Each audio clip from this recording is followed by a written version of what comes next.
Let's crack CBSE 12th. Hello once again, class. Myself, Krishnakant Modi. I am going to take your classes for the subject of accountancy for standard 12th CBSE. मैं मेरे बारे में कुछ चीज़ें बता दूं. I am teaching this subject since 2010 in the city of Nagpur. As well as अब तक के मेरे 5 कंजिक्यूटिव एग्जाम में से 18 ऐसे स्टूडेंट्स रहे जिन्होंने 100 आउट ऑफ 100 स्कोर किया when it comes to the subject. As well as 100 से ज़्यादा बच्चे ऐसे रहे जिन्होंने 90 या 90 अबव स्कोर किया है. आप मेरी क्लासेस को रेगुलरली लाइव देख सकते हो on a platform of Unacademy, जहाँ पे आपको क्या करना होगा, you have to buy an Unacademy subscription. Subscription के बेनिफिट्स क्या क्या होते हैं. जैसा सब्सक्रिप्शन आपको डाउनलोड करना है तो पहले एप्लीकेशन डाउनलोड कीजिए आइदर प्ले स्टोर या ऐप स्टोर से. बेनिफिट्स ऐसे है कि वहाँ पे रेगुलर लाइव क्लासेस होती है, स्ट्रक्चर कोर्स होता है, कोर्स डिफाइन होता है कि भाई जैसा यूट्यूब पे अगर हम ढूंढते तो हमको ढूंढना पड़ता है इसके बाद क्या लेक्चर होगा, इसके बाद क्या लेक्चर होगा. वहाँ पे स्ट्रक्चर्ड कोर्स रहता है, आपको बार बार ढूंढने की जरूरत नहीं है. टेस्ट होती है, live test in the form of MCQ quiz होता है. अनलिमिटेड एक्सेस है, ना कि सिर्फ मेरा बट की the top educators which are available on Unacademy platform. साथ ही साथ में कंप्रहेंसिव कोर्सेज के बारे में मैं बता चुका हूँ आपको. ये स्ट्रक्चर कोर्स होता है, बार बार हमको ढूंढना नहीं पड़ता है. ठीक है. अच्छा, यहाँ जैसा लाइव क्लासेस का अगर मैं एक बेनिफिट बताऊँ तो लाइव क्लासेस का बेनिफिट ये होता है आप डिसिप्लिन में रहते हो. आपको पता है कृष्णा सर इतने समय लाइव आएंगे, हमको जाना ही है, तो कभी भी बैकलॉग जमा नहीं होता है कि बाद में देख लेंगे, ऐसा नहीं होता है. आपको कोई भी काउंसलिंग, कोई भी डाउट अगर with respect to subject, syllabus, content अगर करना है तो आप टेलीग्राम चैनल पे हमारी टीम से बात कर सकते हो. हमारे प्लान्स कुछ इस तरीके से जाते हैं. 1 month, 3 months, 1 month, 3 month, 6 month, 12 month का प्लान है, जिसपे अगर आप स्पेशल डिस्काउंट कोड यूज़ करते हो तो आपको 10% का डिस्काउंट भी मिल जाएगा. ये आपको याद रखना है. ठीक है. अगर आप देखोगे तो मेरा रेगुलर बैच जो चलता है वो चलता है 6 महीने का, प्लस मैं 3 महीने का रिवीजन लेता हूँ. 3 महीने का. अगर आपको चाहिए कि सिर्फ रेगुलर बैच तो गो फॉर 6 मंथ सब्सक्रिप्शन. आपको रिवीजन चाहिए तो go for 12 month subscription, regular plus revision. वही स्पेशल डिस्काउंट कोड यूज़ करके यू कैन गेट 10% डिस्काउंट. आपको कोई भी डाउट, कोई भी क्वेरी है तो ये मेरा व्हाट्सएप नंबर है, ये मेरा पैरेलल यूट्यूब चैनल है, फेसबुक आईडी, इंस्टा आईडी, ये मेरा टेलीग्राम आईडी. आप जहाँ भी जैसा भी चाहे मुझसे कम्युनिकेट कर सकते हैं. मैंने व्हाट्सएप पे ग्रुप बना रखे, कुछ स्टूडेंट्स के ग्रुप बना रखे, जिसमें बॉयज़ ग्रुप अलग है, गर्ल्स ग्रुप अलग है, जहाँ पे हम डिस्कशन करते हैं चीज़ों को लेके कि कौन से क्वेश्चंस कैसे हैं. कुछ डाउट है तो आप ग्रुप में डालते हैं, बच्चे कम्युनिकेट, बच्चे एक दूसरे से डिस्कस करते हैं, और कहीं अगर आप ट्रैक से भटक रहे हो तो उस पर जवाब मैं देता हूँ. तो now let's crack today's topic. शुरू करते हैं, चलिए आइए शुरू करते हैं.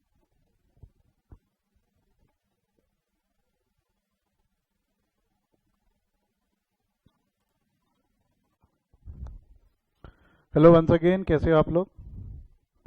सब बढ़िया ही होंगे, मज़े में होंगे, लॉकडाउन के मज़े ले रहे होंगे.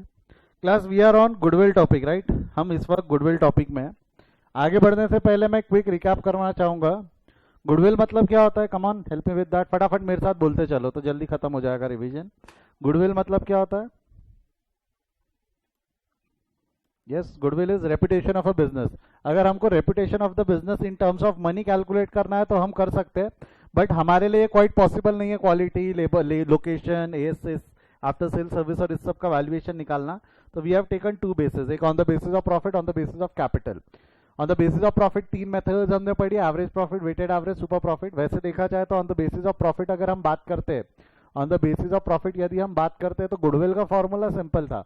गुडविल का formula was profit into number of years of purchase. Goodwill का फॉर्मूला क्या था कि भाई प्रॉफिट निकाल लो, मल्टीप्लाई कर लो उसको number of year of purchase से, प्रॉफिट निकाल के number of year of purchase. Profit निकालने के मेथड अलग अलग थे, average profit, weighted average profit, super profit. इस पर मैं आता हूँ, आज इसी के ऊपर हम आगे डिस्कशन कुछ करने वाले हैं.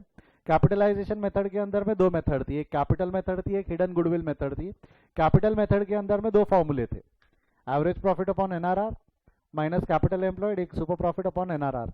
ये दोनों से आंसर्स अलग अलग आते थे कि सेम ही आते थे? ये दोनों मेथड से आंसर्स अलग अलग आ रहे थे कि सेम आ रहे थे? कम on write it in the chat column.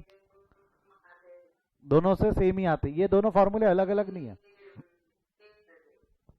ठीक है? देखने के लिए दोनों फॉर्मूले अलग अलग दिखते हैं, बट ये अलग अलग नहीं है, ये सेम फॉर्मूले अलग अलग टर्म्स. हिडन गुडविल के अंदर में मैंने आपको बताया था formula is capital including goodwill. लिखना है तो लिख लो, इसके नीचे डाउनवर्ड दे दो, डाउनवर्ड दे दो. स्टेप नंबर 1 लिख लो, फटाफट लिख लो.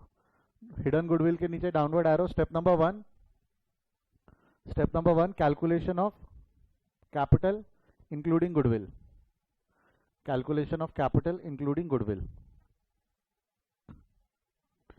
Calculation of capital including goodwill कैसे निकाला था हमने? क्रॉस मल्टीप्लीकेशन है, एक वो लिख लो वहाँ पे। ये लिखना है तो स्टेप 1 कैसे लिख सकते हो इसके अंदर में? रेशो ऐसा लिख लेना है यहाँ पे, क्रॉस मल्टीप्लीकेशन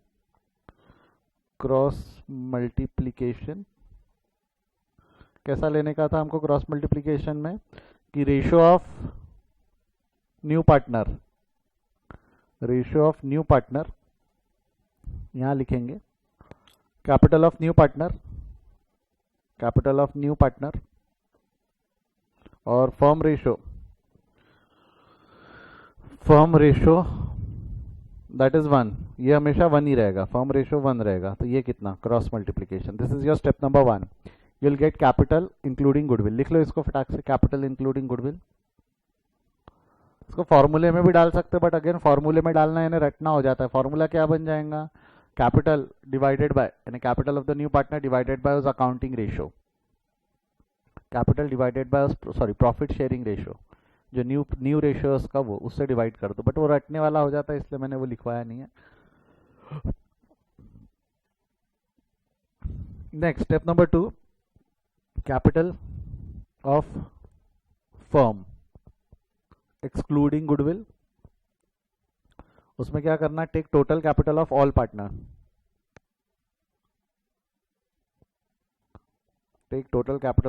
पार्टनर, सारे पार्टनर्स का कैपिटल ले लेना। स्टेप नंबर 3, गुडविल क्या हो जाएगा? Step 1 minus step 2। आप चाहो तो फॉर्मूला भी लिख सकते हो, capital including goodwill minus capital excluding goodwill, लिख लो इसको फटाफट। लिख के हो जाए तो आवाज कर देना एक बार।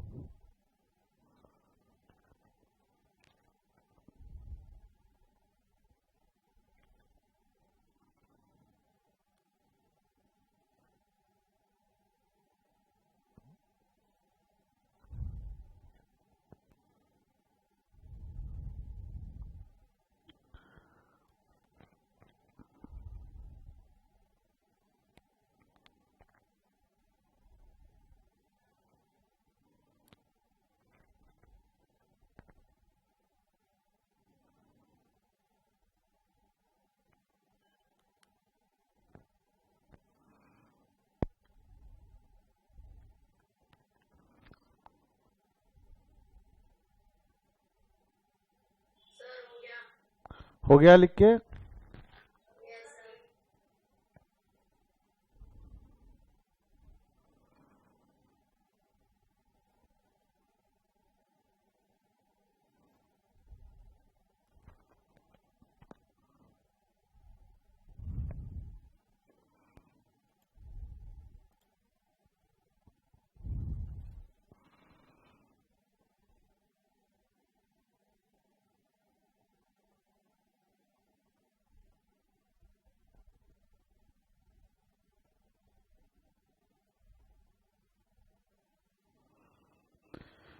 Yes.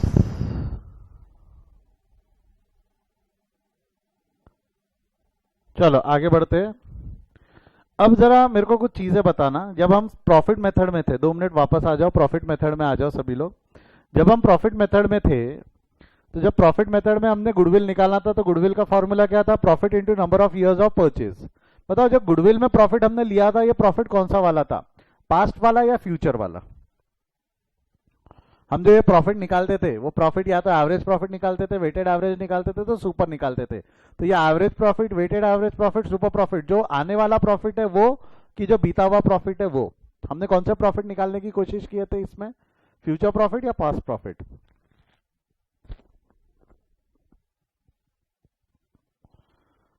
Come on, help me with that.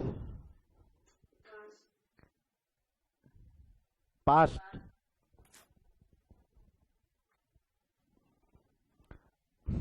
मैंने ये प्रॉफिट पास्ट प्रॉफिट निकाला था कि पास्ट प्रॉफिट के बेसिस पे मैंने फ्यूचर प्रेडिक्ट किया था? तो हमको क्या निकालना था बेटा? पास्ट प्रॉफिट निकालना था कि फ्यूचर ईयर के प्रॉफिट्स निकालना था? तो मैं वही पूछ रहा हूं, जब आपको गुडविल निकालना था, गुडविल को जब आपको multiplied by number of year of purchase लिखना था, तो ये कौन सा प्रॉफिट है? ये पास्ट ईयर के प्रॉफिट्स थे कि फ्यूचर ईयर के प्रॉफिट्स थे? ये फ्यूचर ईयर के प्रॉफिट है ना, पास्ट क्यों बोल रहे हो बेटा? पास्ट ईयर के प्रॉफिट निकालने के लिए ये मेथड की क्यों जरूरत है? एवरेज प्रॉफिट क्यों निकालोगे? पास्ट ईयर की प्रॉफिट निकालना है तो एवरेज निकालने की क्यों जरूरत है? ट्रेडिंग अकाउंट बना लो, P&L बना लो, उससे आपको पास्ट ईयर के प्रॉफिट मिल जाएंगे, क्योंकि आपको इनकम एक्सपेंस तो पता है। आप ये एवरेज प्रॉफिट क्यों निकाल रहे हो? ये वेटेड एवरेज प्रॉफिट क्यों निकाल रहे हो? ये सुपर प्रॉफिट क्यों निकाल रहे हो? आपको पास्ट ईयर के प्रॉफिट निकालने हैं कि फ्यूचर के प्रॉफिट निकालने हैं? क्या निकालना है आपको? पास्ट ईयर का प्रॉफिट पता करना है कि फ्यूचर में घटिया क्वालिटी प्रोवाइड करने के बाद भी नाम कितने दिन चलेगा वो पता करना है? पास्ट ईयर का प्रॉफिट पता करना है तो कि फ्यूचर ईयर के प्रॉफिट पता करने हैं? हाँ जी, फ्यूचर। तो वापस मैं पूछ रहा हूं, जब हमने गुडविल का फॉर्मूला यूज किया, goodwill is equal to profit into number of years of purchase, तो हमने कौन सा प्रॉफिट निकाला, पास्ट ईयर या फ्यूचर के?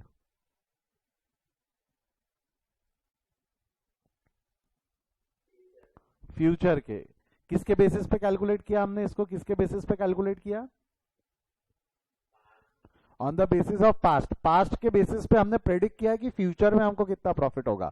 ये समझा है क्या? Come on, give a thumbs up अगर ये समझा है तो। ये समझा है तो just give a thumbs up. हमने क्या कैलकुलेट करने की कोशिश की है? पास्ट के बेसिस पे we have tried to calculate the future, we have tried to calculate the future. अब मैं आपको जो बोल रहा हूँ ध्यान से सुनना। अब एक कंसेप्ट है आपका,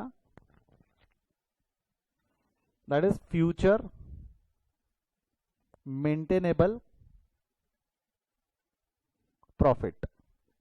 ये क्या बोलता है जरा ध्यान से सुनना। अभी कुछ पोर्शन थियरी का मैं डिस्कस करूंगा, बट मैं चाहूंगा सबका ध्यान मेरे को स्क्रीन पे चाहिए। फ्यूचर मेंटेनेबल प्रॉफिट, बेसिकली आपको यही करना है, गुडविल निकालना है। गुडविल निकालने के लिए जो फ्यूचर में प्रॉफिट हो सकता है वो कैलकुलेट करना है।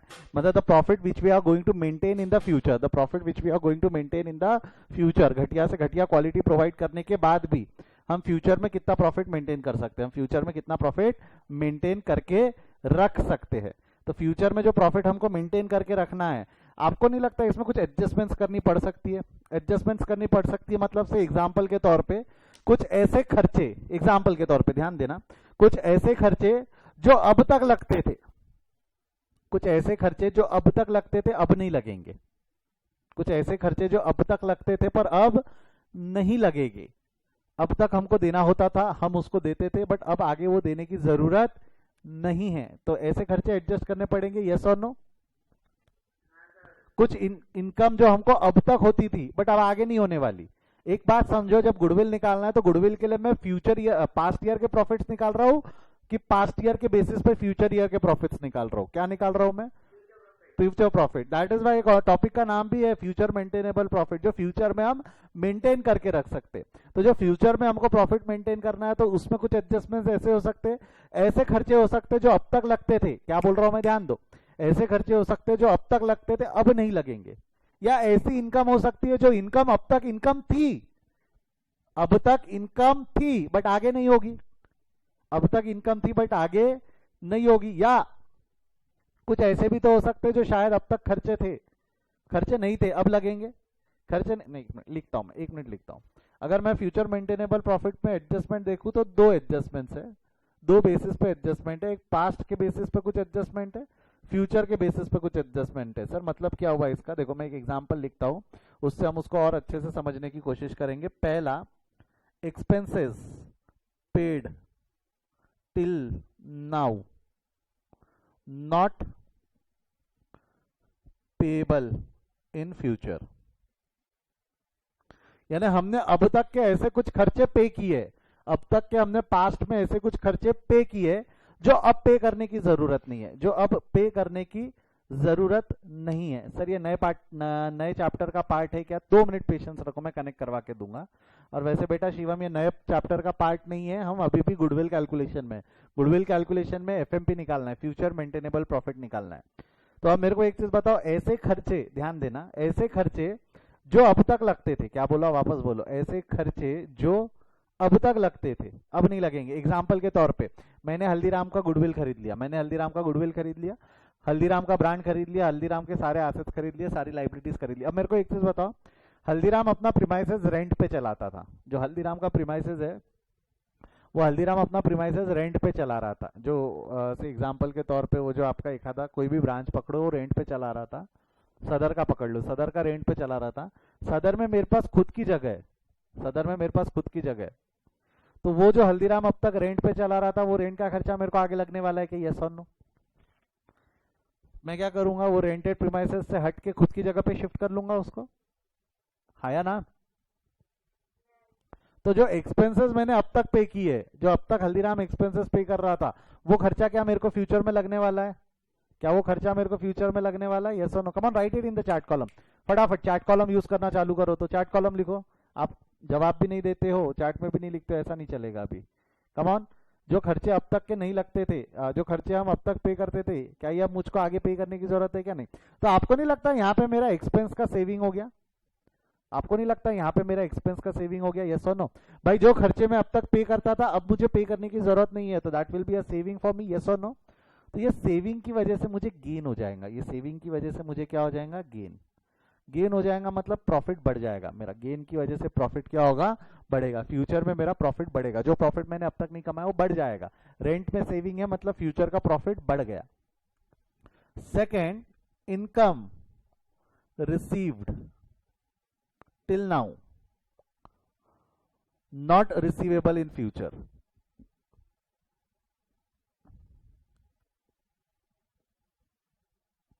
इनकम रिसीव्ड टिल नाउ, हमने अब तक की कुछ कमाई की है, हमने कुछ कमाई अब तक की है। जैसे एग्जांपल के तौर पे हल्दीराम के पास में रिलायंस के शेयर्स थे। कौन सी कंपनी के शेयर्स थे? रिलायंस। और रिलायंस वाला उसको हर साल मान लो 1 लाख रुपए का डिविडेंड देता था। अब जब हल्दीराम ने अपना नाम मेरे को बेचा, हल्दीराम ने अपना ब्रांड, अपनी सारी चीजें मेरे को बेची, तो उसने बोला सर मैं आपको रिलायंस के शेयर्स नहीं दूंगा।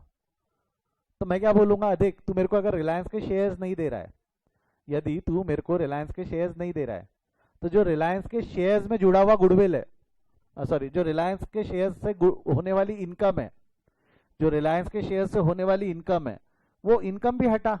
क्योंकि जब हम फ्यूचर मेंटेनेबल प्रॉफिट निकालेंगे, अगर उसमें वो इनकम जुड़ी हुई है, और वो इनकम मेरे को फ्यूचर में नहीं होंगी, क्योंकि जिस इंटेंशन से, जिस प्रॉपर्टी से तू इनकम कमा रहा था, वो प्रॉपर्टी तूने मुझे नहीं दी, तो फ्यूचर में वो इनकम मुझे नहीं हो पाएगी। क्योंकि शेयर्स आप ही के पास है, शेयर्स आपने ट्रांसफर नहीं किए, तो मेरे को इनकम हो पाएंगी क्या? नहीं। मुझे इनकम हो पाएंगी क्या? नहीं। देखो मैं क्या बोल रहा हूँ, इनकम रिसीव टिल नाउ, ऐसी कोई इनकम जो हमको अब तक मिलती थी, income receive till now not receivable in future, जो इनकम हमको अब तक के मिलती थी, जो इनकम हमको उससे अब तक के मिलती थी, अब फ्यूचर में नहीं मिलेंगी। जो इनकम हमको उससे अब तक मिलती थी, बट अब फ्यूचर में नहीं होने वाली। क्यों नहीं होंगी भाई? कोई भी कारण हो सकते। मैंने एक एग्जांपल भी लिया कि भाई शेयर्स थे उसके पास में रिलायंस के, जिसके ऊपर उसको डिविडेंड मिलता था। अब वो शेयर्स हमें देना नहीं चाहता, वो शेयर्स या तो उसने बेच दिए या वो खुद रखना चाहता है। तात्पर्य यह है कि वो शेयर्स जब वो गुडविल ट्रांसफर कर रहा है, तो वो शेयर्स मुझे ट्रांसफर नहीं कर रहा। तो जो इनकम उसको डिविडेंड के फॉर्म में उस शेयर्स पे हुई, क्या वो इनकम मेरे को फ्यूचर में होने वाली है? यस और नो? क्या वो इनकम मेरे को फ्यूचर में होने वाली? कम on, write it in the chat column. क्या वो इनकम मेरे को फ्यूचर में होने वाली है? यस और नो? जो शेयर्स की इनकम उसने अब तक के जनरेट की है, क्या ये इनकम हमको फ्यूचर में होने वाली? यस और नो? नो। तो मेरे को फ्यूचर में जो इनकम नहीं होने वाली, मतलब वो इनकम का इफेक्ट ये प्रॉफिट से हटाना है। वो इनकम का इफेक्ट हमको ये प्रॉफिट से हटाना है। मेरे को बताओ, प्रॉफिट से इनकम हटाना है, प्रॉफिट से इनकम हटाना है, तो ये गेन है कि लॉस है? प्रॉफिट से इनकम हटाना है तो ये गेन है कि लॉस है? कम on, write it in the chat column. Profit से इनकम हटाएंगे तो वो गेन है कि लॉस है? वो लॉस है। लॉस है तो उसको हम क्या कर देंगे? माइनस। लॉस है तो उसको हम क्या कर देंगे? माइनस। भाई जो इनकम अब तक होती थी अब नहीं होने वाली, उसका इफेक्ट हटाना है। जो इनकम अब तक होती थी अब नहीं होने वाली, उसका इफेक्ट हटाना है। उसका इफेक्ट हटाना है तो वो हमारे लिए क्या है? लॉस। उसका इफेक्ट हटाना है तो वो हमारे लिए क्या है? लॉस। लॉस है तो उसको, उसका इफेक्ट हटाने के लिए हम माइनस कर देंगे। लॉस है तो उसका, इसका इफेक्ट हटाने के लिए हम क्या कर देंगे? माइनस कर देंगे। ये समझा यहां तक? यस और नो?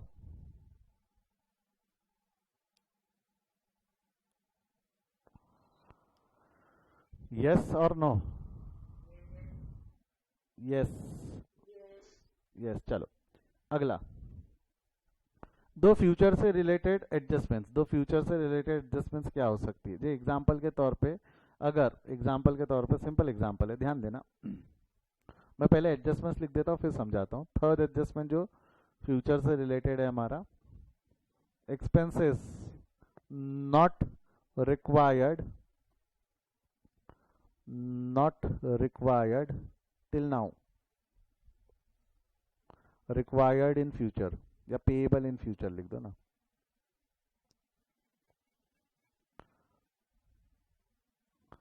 या चौथा, income not received till now, receivable in future. Expenses not required till now, required या पेएबल इन फ्यूचर। एग्जांपल के तौर पे हल्दीराम वाले ने मैनेजर ही नहीं रखा था। हल्दीराम वाला मैनेजर ही नहीं रखता था, आता था खुद ही मैनेज करता था, खुद ही चीजें देखता था, उसने अब तक के मैनेजर नहीं रखा है। हल्दीराम वाले वैसे हल्दीराम में मैनेजर होते। Let's take an another example. जैसा अगर मैं अकाउंटिंग एकेडमी का गुडविल सेल कर दूं, तो right now accounting academy don't have a dedicated manager, I am the only one managing the firm. But अगर मैंने मेरे ऑर्गेनाइजेशन का गुडविल किसी को सेल कर दिया, तो जरूरी है क्या वो खुद बंदा जिसने गुडविल खरीदा है वो खुद वो बंदा उस पर ध्यान देगा, वो बिजनेस चलाएगा? He might required a manager in future, yes और नो? हमको मैनेजर अभी नहीं लगता, क्योंकि I will be managing the everything. जो पार्टनर है वही मैनेज कर रहा है। बट अगर मैंने मेरा गुडविल ऐसे व्यक्ति को भेज दिया जिसके पास में टाइम नहीं है उस ऑर्गेनाइजेशन को मैनेज करने के लिए, तो आपको नहीं लगता उस व्यक्ति को अलग से एक मैनेजर अपॉइंट करना पड़ेगा? कम on, write it in the chat column, yes और नो? उस व्यक्ति को एक अलग से मैनेजर अपॉइंट करना पड़ेगा, यस और नो? अब तक जब हमने प्रॉफिट निकाला, जो पास्ट ईयर के प्रॉफिट निकाला, उसमें वो मैनेजर का खर्चा नहीं डाला था। बट आगे अब मालक चालक अलग अलग हो गए, मालक अलग है, मैनेजर उसने अलग अपॉइंट किया, तो आपको नहीं लगता आगे आने वाले खर्चे जिसमें मैनेजर की सैलरी अभी तक पे नहीं होती थी बट अब पेएबल है, जो सैलरी मैनेजर की अब तक पे नहीं होती थी अब पेएबल है, मतलब सैलरी पेएबल इन फ्यूचर है, फ्यूचर में सैलरी पेएबल है, तो that will be expenses not required till now. ऐसे खर्चे जो अब तक नहीं लगते थे, expenses not required till now, जो अब तक खर्चे नहीं लगते थे, now will be required in the future. ऐसे खर्चे अब फ्यूचर में पेएबल रहेंगे। तो ये एडजस्टमेंट, इसकी वजह से क्या होगा, वो एक्सपेंडिचर हमारे लिए यानी ये हमारे लिए गेन है या लॉस है? बोलिएगा, ये हमारे लिए गेन है या लॉस है? ये हमारे लिए गेन है या लॉस है? जो खर्चे आपने अब तक पे नहीं किए, जो खर्चे आपने अब तक के पे नहीं किए अब पेएबल है, जो खर्चे आपने अब तक पे नहीं किए अब पेएबल है, तो आपको नहीं लगता एडिशनल एक्सपेंडिचर लग जाएगा? एडिशनल एक्सपेंडिचर लगने की वजह से वो एडिशनल एक्सपेंडिचर हमारे लिए क्या हो जाएगा? लॉस। एग्जैक्टली, गुड, शाबाश प्रियांशु, महक, अदिति, सुचित, ये एक्सपेंडिचर हमारे लिए क्या हो जाएगा? लॉस। और लॉस को हम क्या करेंगे? लेस। ये लॉस को हम क्या करेंगे? Less. Same, income received till now, income not received till now, not अब तक नहीं मिली बट मिलने वाली है। Income not received till now but receivable in future, income not received till now but receivable in future. Example के तौर पे मेरे पास ऐसा कोई कॉन्ट्रैक्ट है, जिसको मेरे को मिठाइयाँ सप्लाई करनी है, उसको मिठाइयाँ ह्यूज क्वांटिटी में सप्लाई करनी है, बट उसकी शर्त यह है कि वो बड़े ब्रांड में ही रहे तो ही मैं लूंगा। वो कृष्णा मिष्टांग भंडार की मिठाई नहीं लेगा, हल्दीराम की रहे तो ले लेगा, बट कृष्णा मिष्टांग भंडार की वो मिठाइयाँ लेने वाला नहीं है। तो अब मेरे को एक चीज बताओ, जब मैंने हल्दीराम का ब्रांड खरीदा, हल्दीराम का नाम खरीदा, तो आपको नहीं लगता वो कॉन्ट्रैक्ट में फुलफिल कर पाऊंगा? यस और नो? अगर मैं कृष्णा मिष्टांग भंडार में वो काम करूं, या हल्दीराम वाला डायरेक्ट उससे कांटेक्ट नहीं कर सकता था, उसको मेरे थ्रू ही जाना पड़ेगा, जिस बंदे को मिठाइयाँ सप्लाई करनी है, हल्दीराम वाला डायरेक्ट नहीं पहुंच पा रहा था उस तक।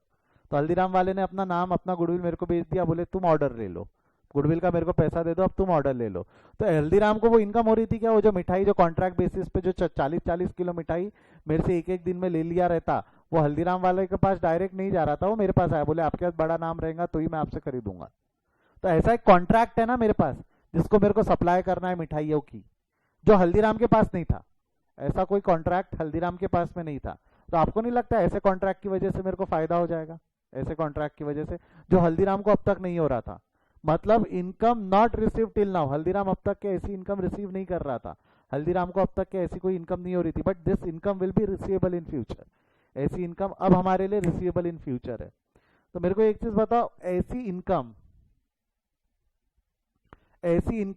इनकम हमारे लिए क्या है? ये गेन है, प्रॉफिट में एडजस्ट करना है हमको, तो इसकी वजह से प्रॉफिट में फायदा हो गया, नुकसान हो गया? आगे वाला फ्यूचर वाला प्रॉफिट कम होगा या बढ़ेगा? गेन हो जाएगा, राइट? ये वाला हमारे लिए साफ साफ गेन है, इसको प्रॉफिट में ऐड कर दो, इसको प्रॉफिट में क्या कर दो? ऐड कर दो। इसको प्रॉफिट में ऐड कर दो, मतलब जो इनकम अब तक होती नहीं थी बट आगे होने वाली है उसको ऐड कर दो, उसको क्या कर दो, ऐड कर दो। अब इसमें कुछ रट्टेबाज क्या करते हैं मैं बताता, कुछ रट्टेबाज यहाँ दिमाग लगाते और रटने की कोशिश करते। वो क्या बोलते, एक्सपेंसेस को लेस करो, इनकम को ऐड करो। क्या बोलना चालू करते वो, एक्सपेंसेस को लेस करो, इनकम को ऐड करो। बेटा ऐसा नहीं है, ये भी एक्सपेंस है बट ये लेस हुआ क्या, यहाँ एक्सपेंस लेस हुए, वहां पे वो एक्सपेंस था वो लेस हुआ कि ऐड हुआ। जो पास्ट के एक्सपेंसेस थे उसको लेस नहीं किया, पास्ट के एक्सपेंसेस के इफेक्ट हटाने के लिए ऐड किया, पास्ट के एक्सपेंसेस के इफेक्ट हटाने के लिए हमने क्या किया, ऐड किया। तो ऐसा नहीं है बेटा, रटना नहीं कि एक्सपेंसेस को माइनस करो, इनकम को ऐड करो। आप रट रहे हो, गलत कर रहे हो, मरोगे। ऐसी गलती मत करना, ऐसी गलती मत करना। मैं क्या बोल रहा हूं, हमने ये देखना है कि फ्यूचर के प्रॉफिट पे इंपैक्ट क्या पड़ेगा। हमने क्या देखना है, बोलो फटाफट, बोलो बोलो बोलो फटाफट बोलो। हमने क्या देखना है कि फ्यूचर के प्रॉफिट पे इंपैक्ट क्या पड़ेगा, क्या देखना है, बोलो फटाफट, कि फ्यूचर के प्रॉफिट पे इंपैक्ट क्या पड़ेगा। यहाँ पे ये वाले एक्सपेंसेस की वजह से प्रॉफिट, ये वाले एक्सपेंसेस जो अब तक, देखो एक मिनट, लॉजिकल है, लॉजिकल है, रटो मत, लॉजिकल है। पहला वाला आइटम क्या बोला मैंने, एक्सपेंसेस पेड टिल नाउ, अब तक जो हमने खर्चे पे किए, but these are not payable in future. जो एक्सपेंसेस हमने अब तक पे किए बट अब फ्यूचर में पेएबल नहीं है, तो आपको नहीं लगता इसकी वजह से हमारा फायदा हो गया। Expenses paid till now but अब पेएबल नहीं है फ्यूचर में, तो इसकी वजह से फायदा फायदा हो गया। तो add income receive till now but not receivable in future, हमको इनकम अब तक मिलती थी अब नहीं मिलने वाली, तो ये लॉस है। रटना नहीं, लॉजिकल है। फ्यूचर में इसकी वजह से गेन होने वाला है, इसकी वजह से लॉस होने वाला है, इसकी वजह से गेन होगा, इसकी वजह से लॉस होगा। सेम यहाँ पे क्या थे वो transaction, expenses not receive till now, in expenses ऐसी एक्सपेंसेस थी, sorry expenses not payable till now but payable in future, अब तक नहीं लगते थे अब लगेंगे, तो आपको नहीं लगता फ्यूचर में खर्चा बढ़ जाएगा, फ्यूचर में खर्चा बढ़ गया तो loss. Income not receive till now, income अब तक नहीं मिलती थी, अब तक इनकम नहीं मिलती थी बट मिलने वाली है, ये फ्यूचर में इसकी वजह से फायदा होने वाला है, फ्यूचर में इसकी वजह से क्या होने वाला है, फायदा, गेन, गेन है तो क्या कर देंगे, ऐड, गेन है तो क्या कर देंगे, ऐड। ये समझा क्या, यस और नो। ये लिख लो एक बार कहीं पे, एफएमपी एडजस्टमेंट नाम से, फ्यूचर मेंटेनेबल प्रॉफिट एडजस्टमेंट्स। ये एक चार्ट बना के रख लो छोटा सा।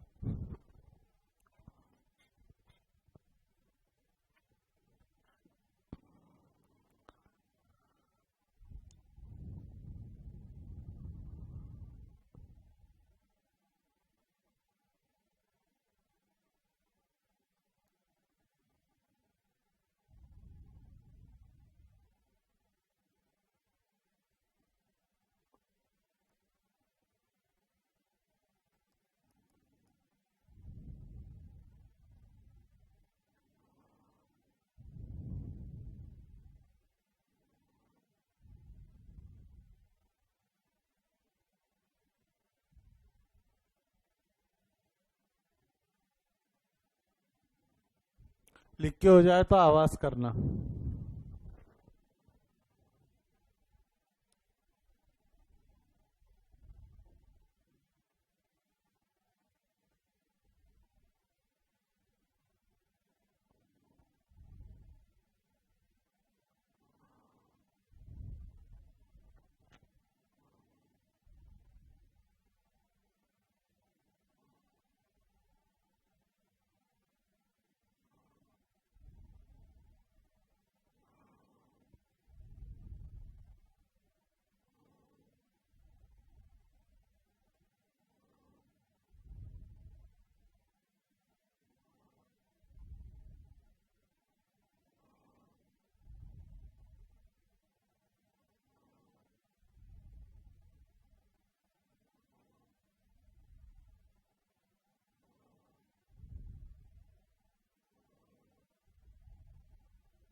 हो गया है लिख के? कोई है जो अभी भी लिख रहा है?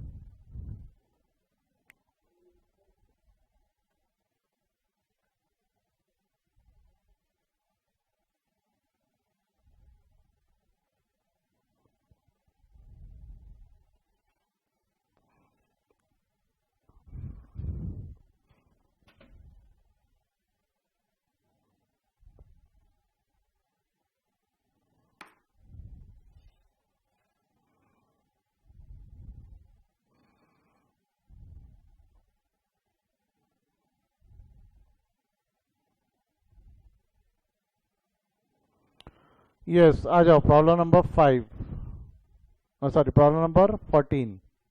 क्या लिखा हुआ है, पढ़ो।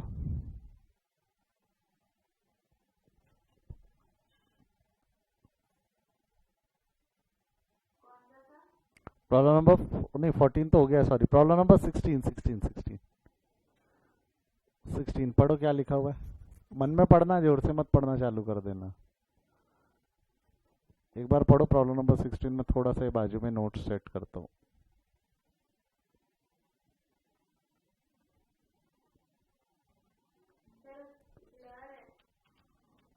ब्लर है?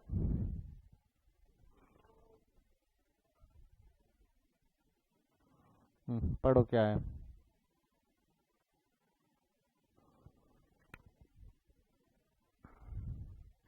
ABC Limited had provided you with the following information. You are required to calculate the goodwill for 3 years of purchases. ABC Limited ने आपको कुछ information दे रखी है, आपको बोला है गुडविल निकालना है for 3 years of purchases। उसमें जरा ध्यान देना, पहले साल का 2000 है, 2000 ईयर है 2000, उसका प्रॉफिट है 80,000, 2000वें साल का प्रॉफिट है 80,000। 2001 साल में लॉस है। लॉस किसकी वजह से? लॉस कौन सी एक्टिविटी की वजह से? ये लॉस कौन सी एक्टिविटी की वजह से? स्ट्राइक। इस साल में स्ट्राइक हुई है, इस वजह से लॉस है। इस साल में स्ट्राइक हुई है, उस वजह से इसमें लॉस है। दो यहाँ पे एडजस्टमेंट्स पढ़ो। अब एडजस्टमेंट्स में क्या क्या है? In the year 2003 there have been an excess profit of rupees 1 lakh due to sale of investment। मैं कहता हूँ ये सेल ऑफ इन्वेस्टमेंट की वजह से यहाँ पे एक्सेस प्रॉफिट हुआ 2003 साल में। 2003 साल में जो एक्सेस प्रॉफिट हुआ ये उसी साल हुआ, आगे होने वाला है क्या? ये जो 2003 का प्रॉफिट हुआ है, 2003 का प्रॉफिट कितना है हमारा? 1 लाख का सेल ऑफ इन्वेस्टमेंट। ये सेल ऑफ इन्वेस्टमेंट उसी साल हुआ है, आगे होने वाला है क्या? तो इन चार में से वो एडजस्टमेंट कौन सा? इन चारों में से वो एडजस्टमेंट कौन सा बता सकते हो? इन चारों में से वो एडजस्टमेंट कौन सा होगा? 1 2 3 4 2। इनकम रिसीव्ड टिल नाउ क्या होगा? इनकम रिसीव्ड टिल नाउ, अब तक जो इनकम मिली बट अब मिलने वाली नहीं है। Income received till now not receivable in future. Income received till now not receivable in future. पढ़ के देखो ना एडजस्टमेंट नंबर। बेटा आपको चारों पांचों साल का निकालना पड़ेगा, मैं बता रहा हूँ ना। पहले एडजस्टमेंट लॉक कर लो, पहले एडजस्टमेंट लॉक कर लो, फिर क्या कौन से साल का देख रहे हैं सर हम, उस पर मैं बात करूंगा। पहले एडजस्टमेंट लॉक कर लो। समझा क्या बोला मैंने बेटा?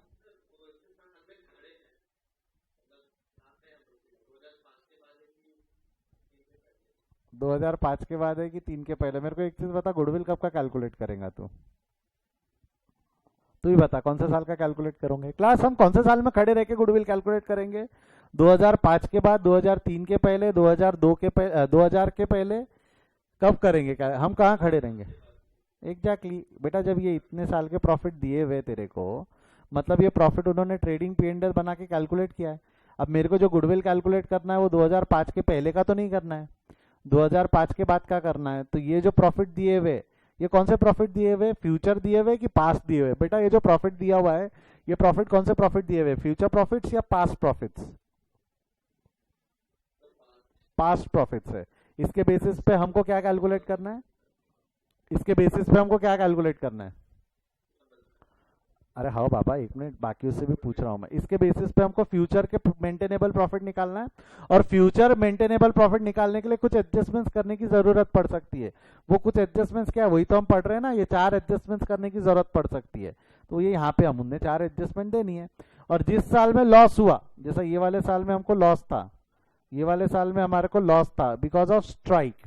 तो जब हमको स्ट्राइक की वजह से लॉस हुआ तो ये ईयर इररिलेवेंट बन जाता है।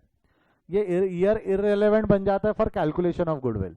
कैलकुलेशन ऑफ गुडविल ये साल इररिलेवेंट बन जाता है, मतलब इसको हम कंसिडर नहीं करते। सर तो करना क्या है, करना क्या है बेसिकली, जैसा आप एवरेज प्रॉफिट निकालते थे तो अब यहाँ पे स्टेप नंबर 1 एवरेज प्रॉफिट ही रहेगा, स्टेप नंबर 1 एवरेज प्रॉफिट ही रहेगा, बट जिसको दूसरी शब्दों में हम क्या बोलेंगे, फ्यूचर मेंटेनेबल प्रॉफिट। दूसरे शब्दों में हम इसको क्या बोलेंगे, future maintainable profit. Average profit जो निकालते थे दैट वाज फॉर फ्यूचर ही, हम आने वाले साल के लिए ही निकालते थे, but now this will be called as future maintainable profit. Sir ये कैसे निकालेंगे, ये कैसे निकालेंगे, कुछ नहीं, साल पकड़ो, कौन से साल है, पहला है 2000, अगला है 2001, बट 2001 को हमारे को फ्यूचर में कंसीडर करना है कि वो इररिलेवेंट ईयर बन गया बिकॉज ऑफ ऐसे रीजंस जो अनअवॉइडेबल थे। मैं बताऊं ये रीजंस वापस आने वाले हैं क्या, स्ट्राइक हर साल हुई है कि सिर्फ एक ही साल हुई है, स्ट्राइक हर साल हुई है कि एक ही साल हुई है, एक ही साल हुई है, तो वो वाला जो साल, जिस साल में ऐसी कोई एबनॉर्मल एक्टिविटी हुई वो साल हम छोड़ देंगे, वो साल हम छोड़ देंगे। मतलब जब हमको प्रॉफिट लेना है, जब हमको एफएमपी निकालना है तो ईयर्स पकड़ने, पहला साल पकड़ेंगे हम 2000, पहला साल क्या पकड़ेंगे 2000, अगला साल क्या पकड़ू 2001 पकड़ू कि डायरेक्ट 2002, डायरेक्ट हम क्या लेंगे 2002, फिर 2003, फिर 2004 एंड लास्ट में ले लेंगे 2005। तो ये ऐसे 5 साल का प्रॉफिट है। 5 साल के प्रॉफिट कितने जरा बताएंगे, 5 साल के प्रॉफिट निकालो कितने प्रॉफिट, पहले साल का है 80,000, यस 80,000 लिख दिया पहले साल का प्रॉफिट, अगले साल का प्रॉफिट है 1,20,000। देखो स्ट्राइक वाला ईयर हमने छोड़ दिया, 20,000 लॉस छोड़ दिया, 1,20,000 क्या 4 लाख 3.5 4 लाख 3.5 और 4 लाख। मेरे को एक चीज बताओ, फ्यूचर में भी हमको इतने ही प्रॉफिट होंगे कि इसमें कुछ चेंजेस हो जाएंगे?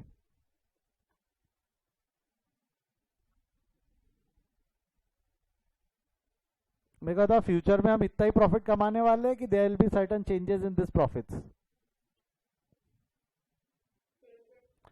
There will be some changes. वो चेंजेस इन 4 रीजंस की वजह से हो सकते हैं। तो ये 4 रीजंस के 4 इफेक्ट्स हमको यहाँ देने पड़ सकते हैं, अलग अलग तरीके से इफेक्ट देने पड़ सकते हैं।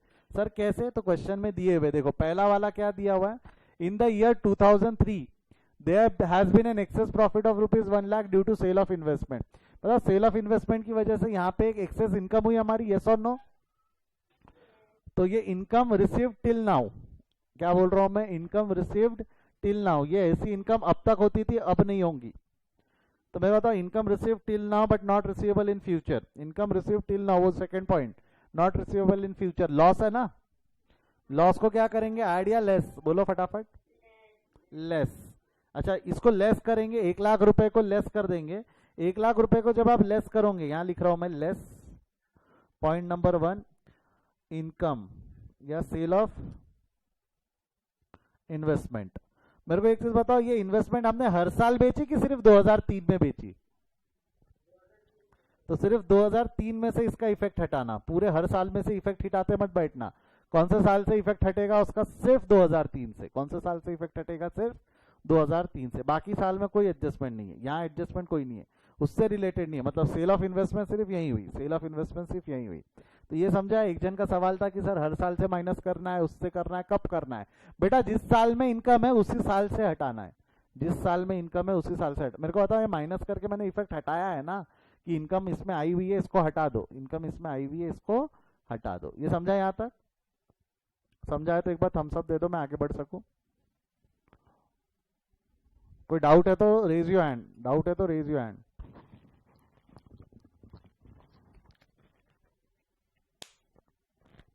महक माही, बेटा कोई डाउट?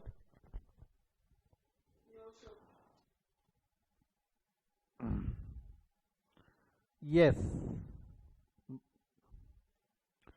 रेंट ऑफ रुपीज, अगला पढ़ो, second adjustment, rent of rupees 10,000 paid from the year 2002 till now. एक मिनट, यहाँ वर्ड्स पे अंडरलाइन करना, वर्ड्स ध्यान से देखना।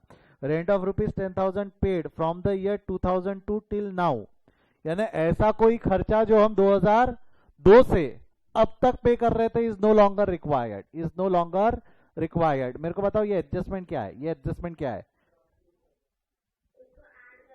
इसको ऐड करेंगे, गेन करेंगे। बट अगर मैं बोलूं एडजस्टमेंट क्या है तो बोलो इनमें से 1 2 3 4 एडजस्टमेंट कौन सी थी वो? फर्स्ट वाली ना, एक्सपेंसेस पेड टिल नाउ, खर्चे जो अब तक पे होते थे बट अब पेबल नहीं है, expenses paid till now, rent हम अब तक पे करते थे आगे पेबल नहीं है, तो ये गेन हो जाएगा, इसकी वजह से हमारे को क्या हो जाएगा, गेन। तो ये गेन हो जाना है, गेन को हमने यहाँ क्या कर देना है, ऐड।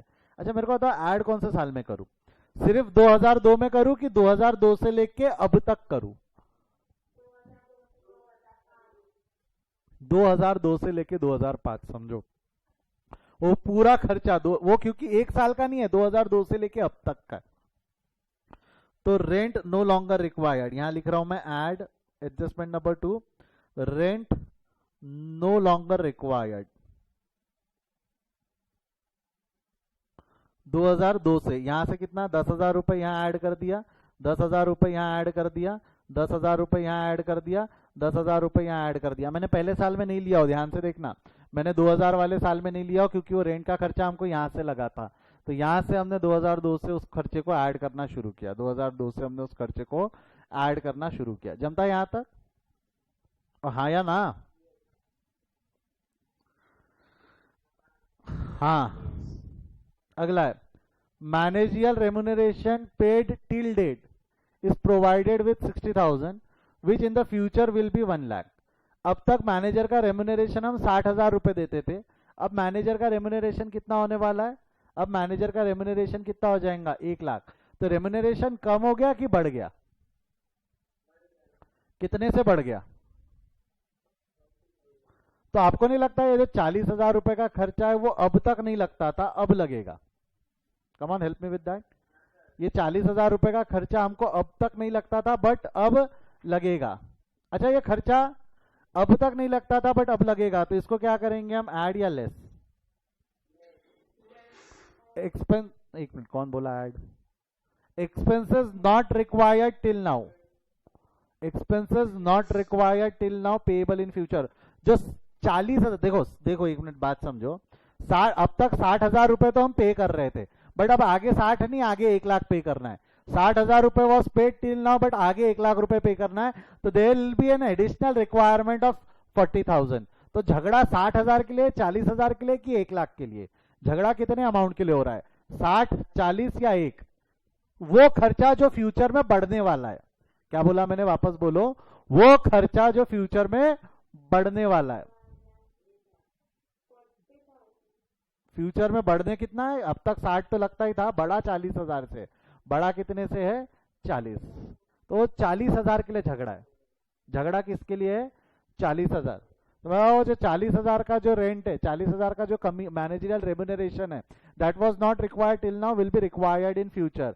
इसकी वजह से नुकसान हो जाएगा, नुकसान हो जाएगा तो हम क्या करने वाले, लेस एक्सपेंसेस, हाँ लेस। मतलब लेस कहाँ करूँ, कौन से साल से करूँ, कौन से साल से करूँ, 2000 से करूँ, 2, 3, 4, 5 की सबसे करूँ? मेरे को बताओ सबसे होगा ना, सबसे क्यों होगा सर सबसे क्यों होगा? अरे अब तक यहाँ जितने भी है ये भी 60,000 पे लगा के प्रॉफिट निकला, ये भी 60 पे, ये भी 60 पे, ये भी 60 पे, ये भी 60 पे, और अब आगे 60 की जगह कितना लगने वाला है, 1 लाख। तो आपको नहीं लगता जो 40,000 का खर्चा, ये मान लो कि 40,000 का खर्चा पूरे प्रॉफिट्स में एडजस्ट करेंगे, 40,000 का खर्चा पूरे प्रॉफिट्स में एडजस्ट करेंगे, यस और no?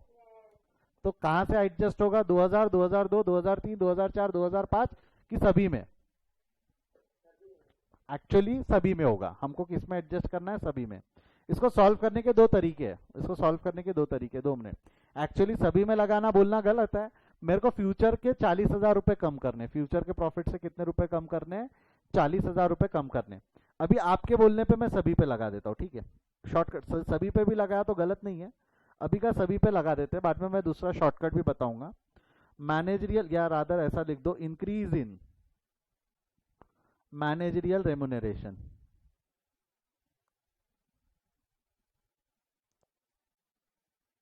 Increase in managerial remuneration, कितने का इंक्रीज हो गया वो,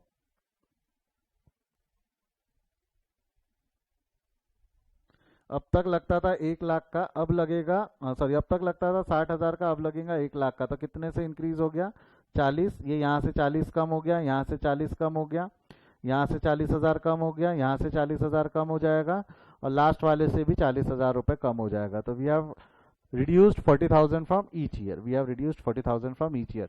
सर ये नहीं करना चाहे तो क्या कर सकते हैं, मैं बताऊंगा, बाद में बताऊंगा. एक शॉर्टकट और है, ये नहीं करना चाहो तो आपके पास एक ऑप्शन और होता है ना. फोर्थ एडजस्टमेंट पढ़ो, लास्ट वाला. Interest paid every year for ₹20,000 is no longer required to pay. हम इंटरेस्ट अब तक पे करते थे, इंटरेस्ट हमने अब तक पे किया है, बट अब ये आगे पेएबल नहीं है. इंटरेस्ट पेड टिल नाउ, ये गेन हो जाएगा ना. Expenses paid till now not payable in future, gain है तो ऐड हो जाएगा. कौन से साल में से करूं, first year, second year, third year, fourth year? ने 2002, 2002, 3, 4, 5 की सभी में.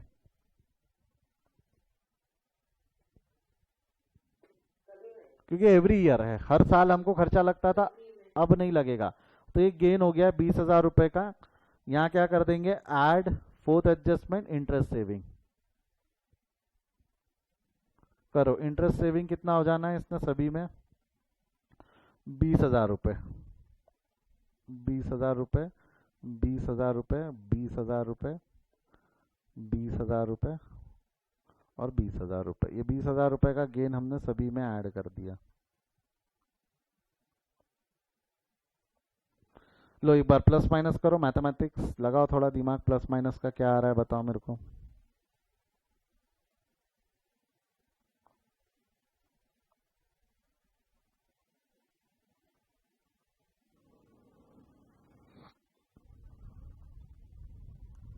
करो, पहले साल का 80,000 माइनस 40,000 प्लस 20,000, इसको हम बोलेंगे फ्यूचर मेंटेनेबल प्रॉफिट्स.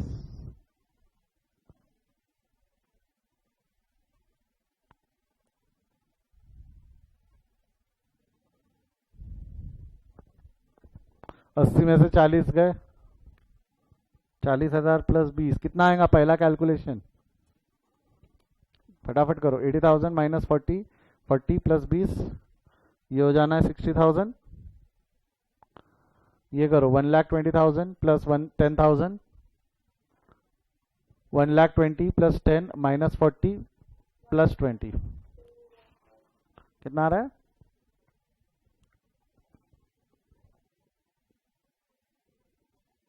करो करो फटाफट करो, मैं वेट करता है आपके कैलकुलेशन करने का. करो फटाफट.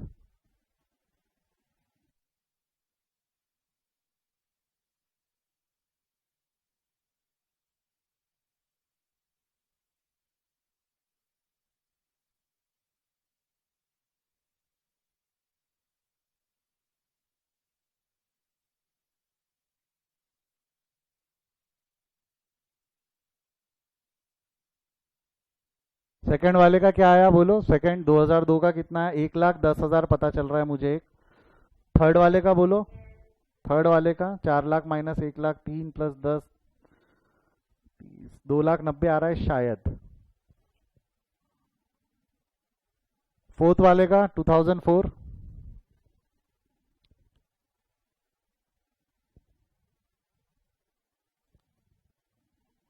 3,40,000 ऐसा एक जन ने लिखा है, एक बार कंफर्म कर दो सही है गलत है. सही लग रहा है 3,40,000 है ना.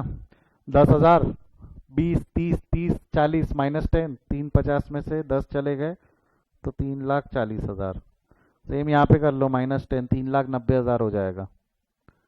ये जो 60,000, 1,10,000, 2,90,000, 3,40,000, 3,90,000 है, this is your future maintainable profit. अब हमारे को क्या चाहिए था, फ्यूचर मेंटेनेबल प्रॉफिट नहीं चाहिए था हमको, एवरेज प्रॉफिट चाहिए था हमको. फ्यूचर मेंटेनेबल प्रॉफिट नहीं चाहिए था हमको, क्या चाहिए था, average profit. That average profit मतलब क्या हुआ, एवरेज प्रॉफिट निकालना है. अब हमको क्या निकालना है, average FMP, average future maintainable profit. तो क्या करोगे, total profit divided by number of year, total profit divided by number of year. यानी 60,000 plus 1,10,000 plus 2,90,000 plus 3,40,000 plus 3,90,000 divided by 5. करो कितना आ रहा है, 60 plus 1,10,000 plus 2,20,000, 2,90,000 plus 3,40,000 plus 3,90,000 divided by 5. करो कितना आ रहा है, कम ऑन हरी अप.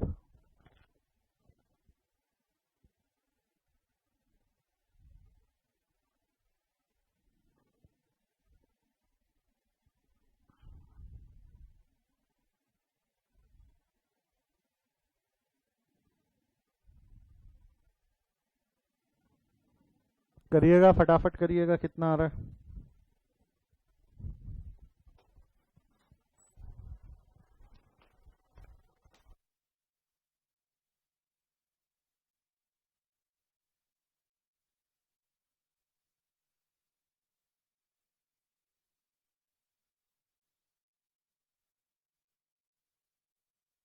एक जवाब मेरे को मिला है 11,90,000, सही है क्या? एक बार कंफर्म कर दो।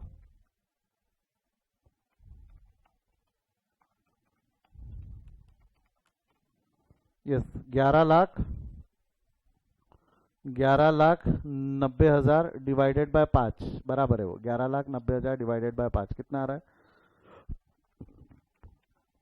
This will B 2,38,000। ये हो गया आपका एवरेज प्रॉफिट। 2,38,000 ये क्या हो जाएगा? आपका एवरेज प्रॉफिट। और अब आप क्या निकालोगे इस एवरेज प्रॉफिट के बेसिस पे? Step number two goodwill. Goodwill का फॉर्मूला क्या हो जाएगा? अब यहाँ average profit into number of year of purchase होगा कि FMP into number of year of purchase होगा? Future maintainable profit into number of year of purchase. और एफएमपी अभी हमने कितना निकाला? 2,38,000। और number of year of purchase वो क्वेश्चन से जाके देख लो। Number of year of purchase कितने ईयर्स था? 3 years. Number of year of purchase कितना था? 3 ईयर्स। मल्टीप्लाइड बाय 3 करो, कितना आ रहा है? 2,38,000 इंटू 3,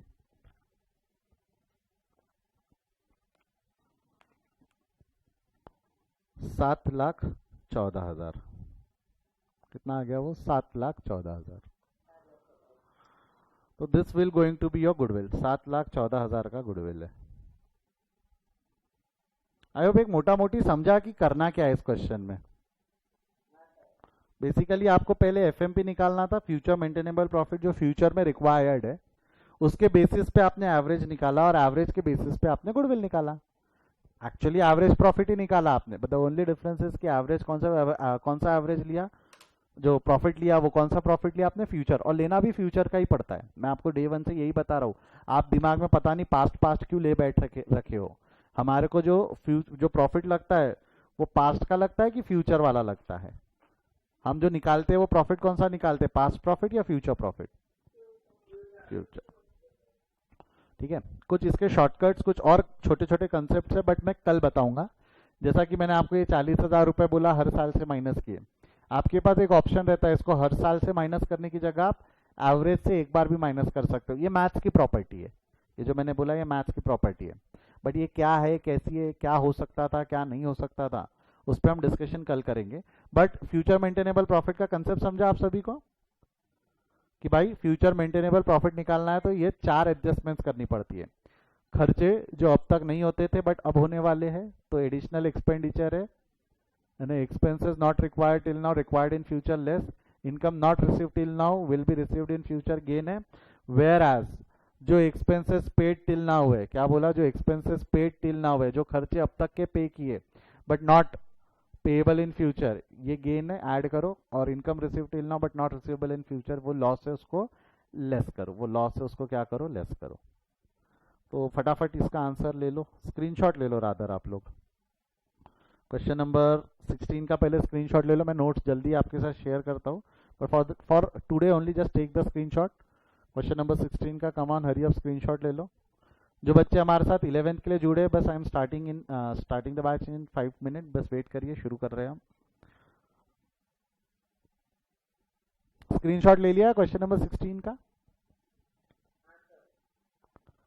इसका आंसर है, यह आंसर है स्टेप नंबर 1, स्क्रीनशॉट ले लो।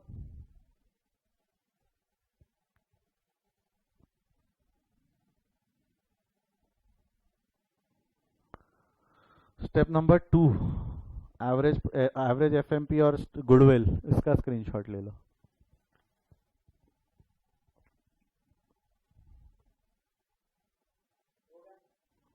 चलिए, यदि अगर आपने इसका स्क्रीनशॉट ले लिया है तो आज हम यहीं रुकते हैं, इसके आगे हम कल कंटिन्यू करेंगे। कल मैं थोड़ा सा और डिस्कशन करूंगा, आज इंट्रोडक्शन ही था। इसको लॉक मत कर देना सर इतना ही है क्या, नहीं, इसमें कुछ एडजस्टमेंट, कुछ डिफिकल्टी लेवल हम बढ़ाएंगे, बट वो कल। आज तो मेरे को सिर्फ कंसेप्ट बिल्डअप करना था कि एक्चुअल इस क्वेश्चन में होता क्या है, करना क्या है, ये नया टॉपिक नहीं है। अभी भी हम गुडविल के एडवांस प्रॉब्लम्स में, जहां हमको फ्यूचर में जो मेंटेनेबल प्रॉफिट है वो कैलकुलेट करते हुए गुडविल निकालना है। तो आज हम यही रुकते। See you tomorrow, good day, bye bye, see you, take care. किसी को डाउट है तो रुकिए, अदरवाइज यू कैन गो।